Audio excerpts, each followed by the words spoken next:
పుత్ర పవిత్రాత్మ నామమున ఆమేన్. ప్రియమైన దేవుని బిడ్డలారా, దివ్యవాక్కు వినుటకు సంసిద్ధంగా ఉన్న మీ అందరికీ Saint Monica's convent Poluru sisters అందరూ పలికే స్వాగతం సుస్వాగతం. ప్రియ సహోదరులారా, నిన్నటి రోజున మనం విధేయత అంటే ఏమిటో ధ్యానించాము. ఈ రోజున విధేయించడం ద్వారా మనకు కలుగు మేలులు ఆశీర్వాదాలు ఏమిటో ధ్యానించుదాము. విధేయించు వారికి అతి ముఖ్యుడు అబ్రహాము. ఆదికాండము 12వ అధ్యాయము 1వ వచనం మరియు 4-5 వచనాలు. దేవుడు అబ్రహాముతో ఇట్లు చెప్పెను, నీ దేశమును నీ చుట్టుపక్కలను నీ పుట్టింటిని వదిలి నేను చూపు దేశమునకు వెళ్ళుము. నేను నిన్ను ఒక మహాజాతిగా తీర్చిదిద్దెదను, నిన్ను ఆశీర్వదింతును, నీ పేరు మహా గొప్పది అగును, నీవు అందరికీ ఒక దీవెనగా ఉండువు. నిన్ను దీవించు వారిని దీవింతును, నిన్ను శపించు వారిని శపింతును. నీ యందు సకల జాతి జనులు ఆశీర్వదింపబడుదురు. దేవుడు చెప్పిన రీతిగా అబ్రహాము బయలుదేరెను. లోతు అతని వెంట వెళ్ళెను. హారాను వదిలినప్పుడు అబ్రహాం వయసు 75 ఏండ్లు. భార్య సారాయితో, సోదరుని కుమారుడు లోతుతో, గడించిన ఆస్తిపాస్తులతో, హారానులో చేర్చుకునిన సేవకులతో అబ్రహాము కానానుకు ప్రయాణమై వెళ్ళాను. ఇక్కడ మనం గమనించవలసింది, దేవుడు అబ్రహామును పిలిచి నీ దేశమును నీ చుట్టుపక్కలను నీ పుట్టింటిని వదిలి, అంటే అబ్రహాముకి ఇష్టమైన తన దేశాన్ని, తన బంధుమిత్రులను, చివరికి 70 సంవత్సరాలు నివాసం ఉన్న తన ఇంటిని వదిలివేయమంటున్నాడు. వదిలి తనకు తెలియని దేశం, తెలియని ప్రజల మధ్యకు వెళ్ళమంటున్నాడు. వెళితే ఏమి లాభాలు, ఏమి ఆశీర్వాదాలు ఇస్తాడో దేవుడు ముందే చెప్తున్నాడు. అవి 1, నిన్ను ఒక మహాజాతిగా తీర్చిదిద్దెదను. 2, నిన్ను ఆశీర్వదింతును. 3, నీ పేరు మహా గొప్పది అగును. 4, నీవు అందరికీ ఒక దీవెనగా ఉండువు. 5, నిన్ను దీవించు వారిని దీవింతును. 6, నిన్ను శపించు వారిని శపింతును. 7, నీ యందు సకల జాతి జనులు ఆశీర్వదింపబడుదురు. ఈ 7 దేవుని వాగ్దానాలను అబ్రహాము నమ్మినాడు.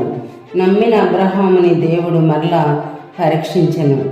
ఆదికాండము 22వ అధ్యాయము 1వ వచనం నుండి 3వ వచనం వరకు మరియు 10వ వచనము 12వ వచనం వరకు. ఆ తర్వాత దేవుడు అబ్రహామును పరీక్షించెను. అబ్రహాము అని దేవుడు పిలిచెను. చిత్తం ప్రభు అని అబ్రహాం అనెను. అంతటా దేవుడు అతనితో, నీ కుమారుని నీవు గాఢంగా ప్రేమించు నీ ఏకైక కుమారుని ఈసాకును వెంట పెట్టుకుని మోరియా ప్రదేశానికి వెళ్ళము. అక్కడ నీకు ఒక కొండను చూపుదును, దాని మీద నీ కుమారుని దహన బలిగా సమర్పింపుము అని చెప్పాను. అబ్రహాం తన ప్రియమైన ఏకైక కుమారుని దహన బలిగా అర్పించుటకు వెనుకంజ వేయలేదు. అబ్రహాము దేవునికి విధేయించాడు. అందుకే విశ్వాసానికి విధేయతకు మారుపేరుగా నిలిచాడు. అలాగే బైబిల్లో తన ఏకైక కుమార్తెను దేవునికి బలిగా ఇచ్చిన వాడు యోక్తా. న్యాయాధిపతుల గ్రంథం 11వ అధ్యాయము 30 నుంచి 39 వచనాలు. యోక్తా దేవుని ఎదుట ప్రతిజ్ఞ చేయుట, తనకు యుద్ధములో విజయం వస్తే నేను నా ఇంటికి వెళ్ళినప్పుడు నాకు ఏది ఎదురు వచ్చినా నీకు ఇచ్చేదను, దానిని నీకు దహన బలిగా అర్పించేదను అని పలికింది.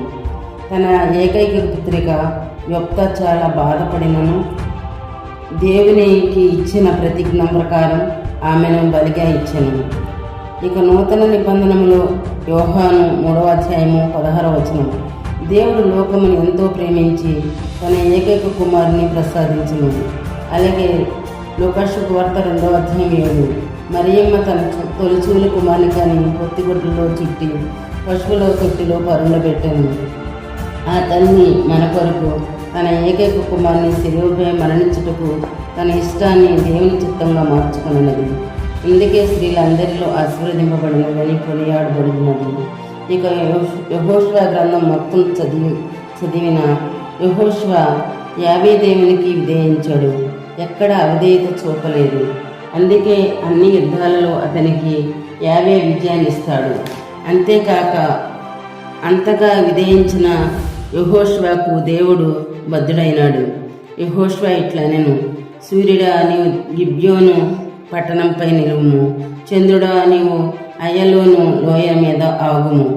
14వ వచనం.